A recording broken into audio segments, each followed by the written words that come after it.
Hello दोस्तों, welcome to my YouTube channel doctor Rakesh Kumar Gupta. दोस्तों, आज हम लोग पढ़ेंगे संस्कृतिकरण। एम.एन. श्रीनिवास का यह कॉन्सेप्ट था। संस्कृतिकरण भारतीय इतिहास में सांस्कृतिक परिवर्तन की एक प्रधान प्रक्रिया रही है और एम.एन. श्रीनिवास ने संस्कृतिकरण शब्द का प्रयोग सर्वप्रथम कर्नाटक राज्य के अंतर्गत कुर्ग लोगों के सामाजिक एवं धार्मिक जीवन में होने वाले परिवर्तनों के विश्लेषण के लिए किया था। और इस शब्द का पहली बार प्रयोग जो है एम.एन. श्रीनिवास ने अपनी पुस्तक religion and society among the Coorgs of South India जो 1952 में आई थी, इसमें किया। कुर्ग लोगों का अध्ययन करते समय एम.एन. श्रीनिवास ने यह देखा कि निम्न जाति के लोग ब्राह्मणों की कुछ प्रथाओं को अपनाने और अपनी स्वयं की कुछ कुप्रथाएं जैसे मांस मछली खाना, शराब का सेवन करना इत्यादि को छोड़ने में लगे हुए थे।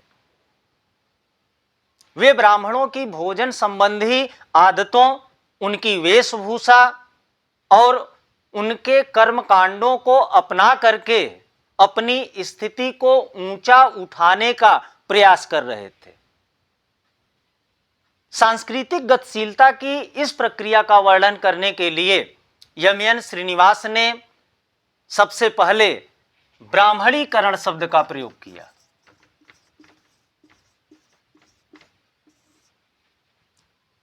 और आगे चल करके किसी कारणवश उन्होंने ब्राह्मणी शब्द के स्थान पर संस्कृतिकरण शब्द का प्रयोग किया। एम.एन. श्रीनिवास संस्कृतिकरण को परिभाषित करते हुए लिखते हैं कि संस्कृतिकरण वह प्रक्रिया है जिसके द्वारा कोई निम्न हिंदू जाति या जनजाति या कोई अन्य समूह किसी उच्च और प्रायः द्विज जाति की दिशा में अपने रीति रिवाज, कर्मकांड, विचारधारा और अपनी जीवन पद्धति को बदलता है।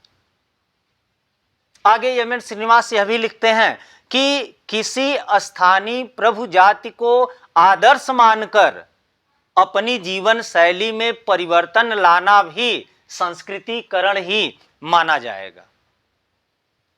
अब प्रश्न उठता है कि प्रभु जाति क्या है, डोमिनेंट कास्ट। एम.एन. श्रीनिवास कहते हैं कि प्रभु जाति कोई भी वह जाति है जो किसी गांव में या किसी क्षेत्र में अधिक संख्या के कारण शक्तिशाली होती है तथा आर्थिक और राजनीतिक रूप से जिसमें अपने प्रभाव का प्रयोग करने की या उपयोग करने की क्षमता होती है। और यह आवश्यक नहीं है कि परंपरागत जाति संस्करण में प्रभु जाति जो है कोई उच्च जाति हो। एम.एन. श्रीनिवास कहते हैं कि भारत के अनेक क्षेत्रों में हम देख सकते हैं, जैसे अहिर हैं, जाट, गुर्जर, राजपूत, पाटीदार, कुर्मी, रेड्डी इत्यादि, ये जो है प्रभु जाति हो सकते हैं। एम.एन. श्रीनिवास कहते हैं कि संस्कृतिकरण की प्रक्रिया जितनी सहज दिखाई देती है उतनी सहज ढंग से चलती नहीं है या चली नहीं है। समाज के कुछ लोग जिनका परंपरागत व्यवस्था में निहित स्वार्थ होता है वे इसका भरपूर विरोध करते हैं। एम.एन. श्रीनिवास विलियम रो के अध्ययन का हवाला देते हुए कहा कि जब 1936 में पूर्वी उत्तर प्रदेश के सोनपुर गांव के नोनिया जाति के लोग जो है कुएं और तालाब खोदने का काम करते थे, सड़क कूटने का काम करते थे, तो इन नोनिया जनजाति के लोगों ने जनेऊ धारण करना शुरू कर दिया। तो जब नोनिया जाति के लोगों ने जनेऊ धारण करना शुरू किया तो वहां के राजपूतों ने उनकी खूब पिटाई की और उनका जनेऊ भी तोड़ दिया और सामूहिक जुर्माना भी लगाया ताकि वे भविष्य में ऐसी गलती दोबारा ना करें। डीएफ पोकाक, इन्होंने भी गुजरात राज्य के केरा जिले में ऐसी ही घटी घटना का जिक्र करते हैं। तो प्रभुत्व संपन्न जातियां बराबर यह देखती रही हैं कि कोई परंपरागत सीमाओं का उल्लंघन न करने पाए। अब इसके बाद है कि संस्कृतिकरण की विशेषताएं क्या हो सकती हैं। तो पहली जो विशेषता है कि संस्कृतिकरण का संबंध सामान्यतः निम्न जातियों की जीवन शैली में होने वाले परिवर्तन से है। द्विज जातियों या शक्तिशाली जातियों की प्रथाओं, परंपराओं, देवी देवताओं एवं जीवन शैली को अपनाकर जाति संस्करण में ऊंचा उठने का प्रयास जो है उसी को हम संस्कृतिकरण कहते हैं। दूसरा, संस्कृतिकरण की प्रक्रिया से संबंधित जो जातियां हैं उनमें मात्र जो है पदमूलक परिवर्तन होता है, न कि संरचनात्मक परिवर्तन।